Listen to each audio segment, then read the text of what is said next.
Travis Wayne Goodsell. Because of Chief Judge Robert J. Shelby's docket text order filed yesterday, Monday, November 2nd, 2020, after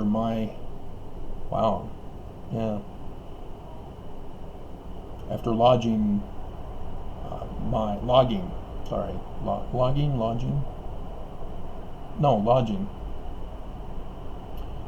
documents or email that I had sent to him yesterday morning, overriding Chief Judge Campbell's order to no longer accept any filings.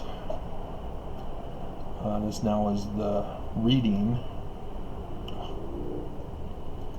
of that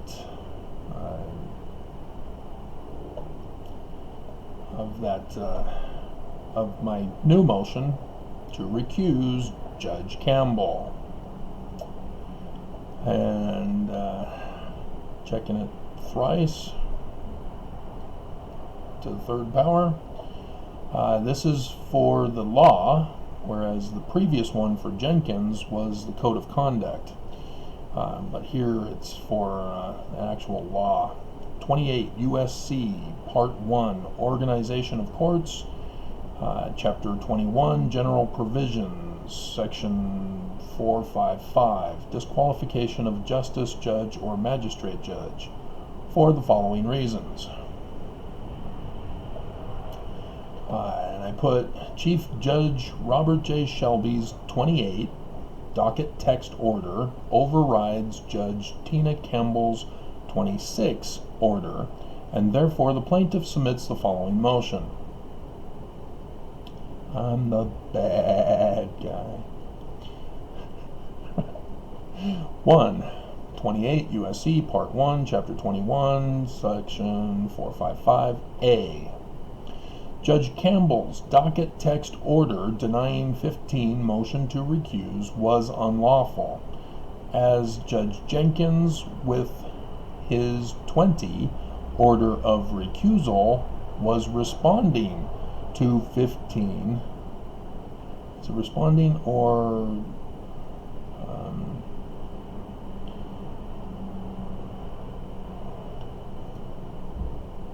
was a decision?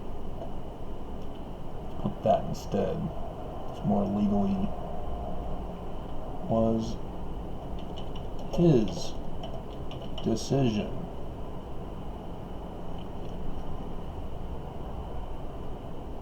To 15 motion to recuse, and thus 24 docket text order denying 15 motion to recuse is not moot, but the arguments listed therein are substantive.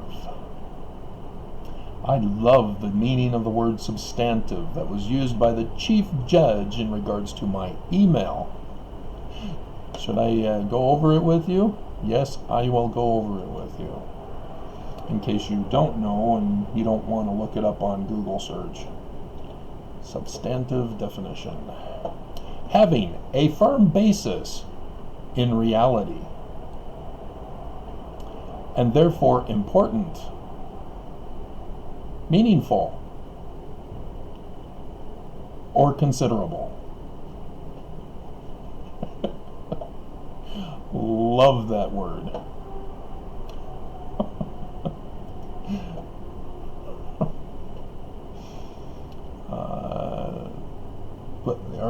But the arguments listed therein are substantive to the plaintiff's case.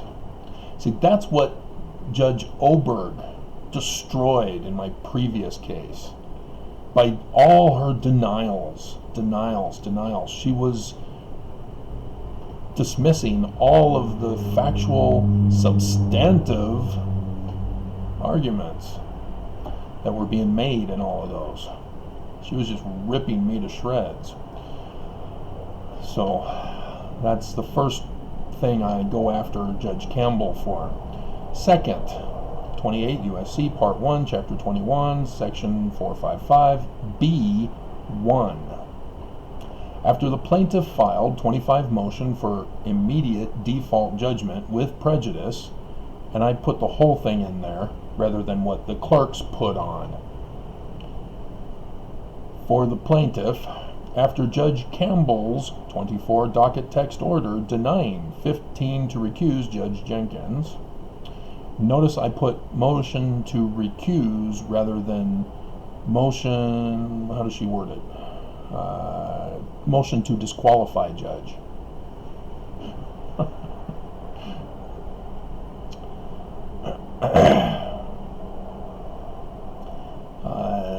Let's see, motion, Judge Campbell, I think I need to put Campbell's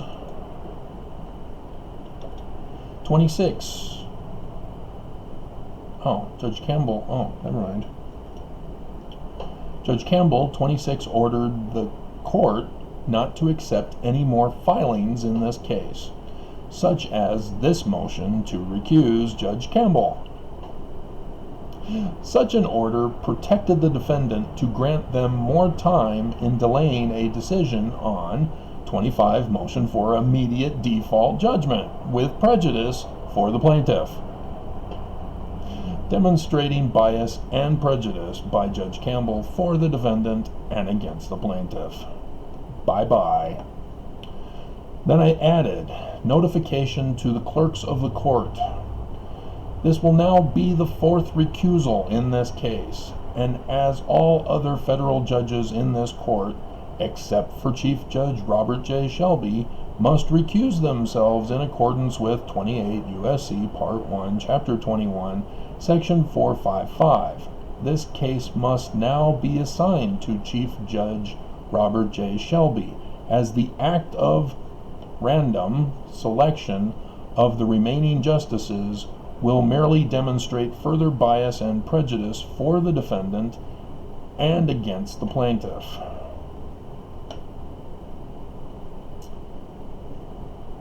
And then 3rd November. Alrighty.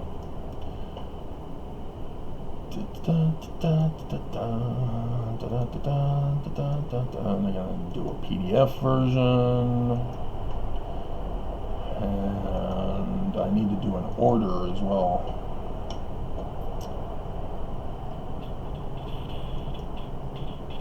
So I'll email that and then have this video uploaded. Why was that taking so long?